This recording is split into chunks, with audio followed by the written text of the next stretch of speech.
Hello everyone, my name is SkyWillDie and welcome to my testing world. Today I have a bit of a treat for you because similar to Mumbo Jumbo's redstone piston houses, I am going to be making a command block house. But to infuse a house with the power of command blocks, we kinda have to make the house first. So let's do that.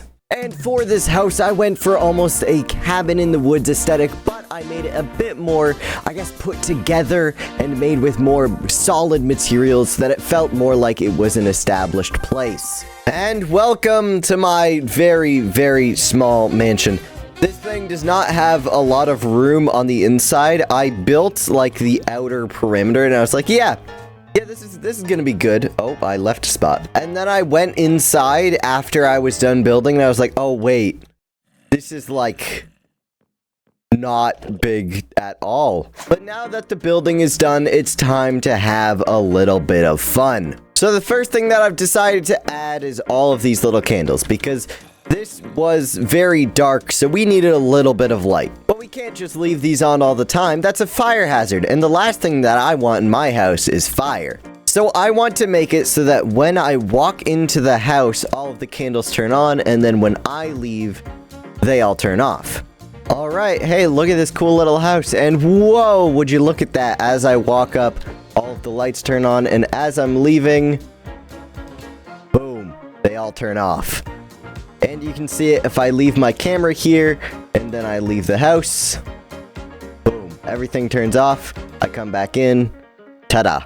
And by the way, for any technical Minecrafters out there, no, this is not hard-coded. If I place a brand new candle down, then I leave and come back. Would you look at that? It is a fully lit candle, and it will turn into a regular candle.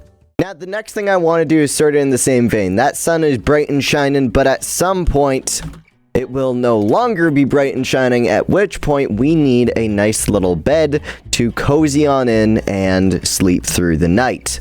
Now, I think the best way that we can do this is by putting the bed directly underneath our spot for the bed, which is going to be right around here. Then we're going to have the bed extend out.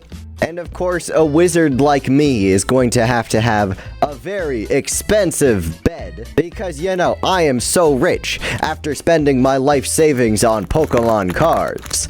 Okay, we have our little bed frame, and now we get to put in the bed. And of course, we have to put in some very mature messages here. So I seem to have made an infinite bed generator. This, this isn't the exact outcome that I was hoping for. How long will it take for my frames to start dropping? Oh, we are already going down. Oh boy. But at the very least, I'm pretty sure if we do time set noon, then this should stop. Yeah, okay, so we can safely remove all of the beds from the equation. Okay, let's try this one more time. There we go. We have our bed, and now we sleep, and it's daytime. We walk away, it disappears, we come back, doesn't appear again. I will say, it is kind of annoying that the carpets keep popping off, and I'm not entirely sure how to get rid of that. 2,000 years later. There we go. Now we have no more green carpet, and yet carpet can still exist outside, and if we go through here, that carpet doesn't die, but the carpets that come out of there do. But now what about during the day? We can't just have this place be empty during the day. So we're essentially just going to take this command block and copy it over. Every good magic wizard man needs a throne, and I think this one works the best. Next up, we need to figure out a way to get from our lovely first floor all the way up to our second, and I actually have a very funny idea for this. So in most piston house videos, you would find a machine that looks something like this, and then you press a button up there and it is used as an elevator. What if we made a machine that looks like one of these, but when you press the button, perfect. And then you want to get back down, so you just jump. Honestly, this is so stupid. Oh, the bed. This is so stupid, but at the same time, I absolutely love it. All right, time to use my flying machine. It's so dumb. It is the most dumb thing I've ever made. Okay, so I'll be honest. I just went ahead and made the next part of this build. So now we have the third aspect of the bottom area, and this is going to be our armor equipping station. Because I'm imagining we are in some sort of freaking anime where I am the grand anime wizard guy in the forest doing wild stuff. And when there's a battle, I back up into my waterfall. I turn on my shaders. And I think about how the bad people destroyed my village.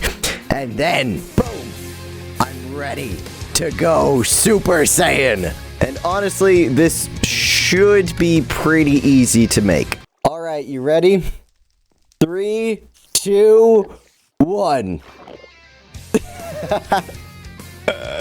So we immediately get much bigger to the point where we can't even fit out the door. Oh man. So now we have all of this. If I were to go into survival mode, look at my health bar. Okay. So I'm a bit stronger now. Hold on. Let's just check this, shall we? How much damage was that? That's quite a bit of hearts. I don't know if I can count all that. And then as soon as we take it off, we shrink back down to normal size. Oh, this is amazing. Hold on. Let me just change one little thing about this. All right, now. There we go. Now we only get a little bit bigger. Oh, wait, hold on. Whoa. Whoa. My gravity is way more than I thought it was. You know what? I kind of like it. Like the goated plate almost weighs you down. So you are just stuck to the ground as soon as you put it on. Not that that matters though, because you can literally scale any mountain that you want. Now, the last thing that I want to add is actually going to be in this window right here. I want so that whenever I walk close to this window, it opens up and then a diving board appears. But the diving board won't lead to anywhere. It'll only be after I jump that a pool appears down here that I can hop into. So I guess we have to go back down into the basement, and let's get one more command block tower in place. So the first bit is pretty simple. We just walk up, it opens up, and then we can jump out, and it closes itself back up, and of course the lights turn off. The second part, however, might be a little bit more complicated. I'm not entirely sure.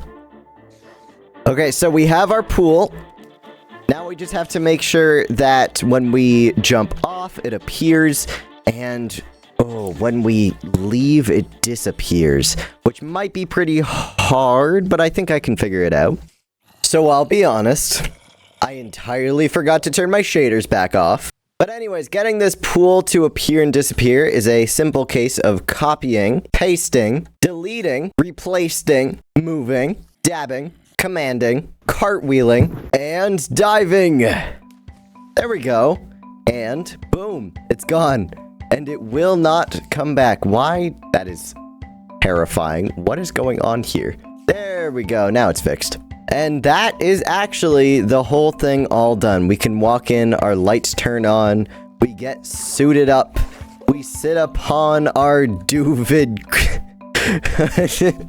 Then we walk over here, ignore all the mobs that are in here. Luckily, we can one-punch them because we are goated. Then we walk up here, and as we walk over here, our window opens up, and we take a dive. We missed the pool because of the goated plate. That's amazing. But then we walk out of our pool, and it disappears forever. Thank you all so much for watching. This was just a stupid little idea that I had tonight, and I figured that I would execute it. So I hope you enjoyed it. Let me know if you want to see more videos like this in the future, because I enjoyed making it. Don't forget to like and subscribe, all that stuff. Check out my Twitch. I've been streaming a lot more lately, and I would love to see you there. And with that, goodbye.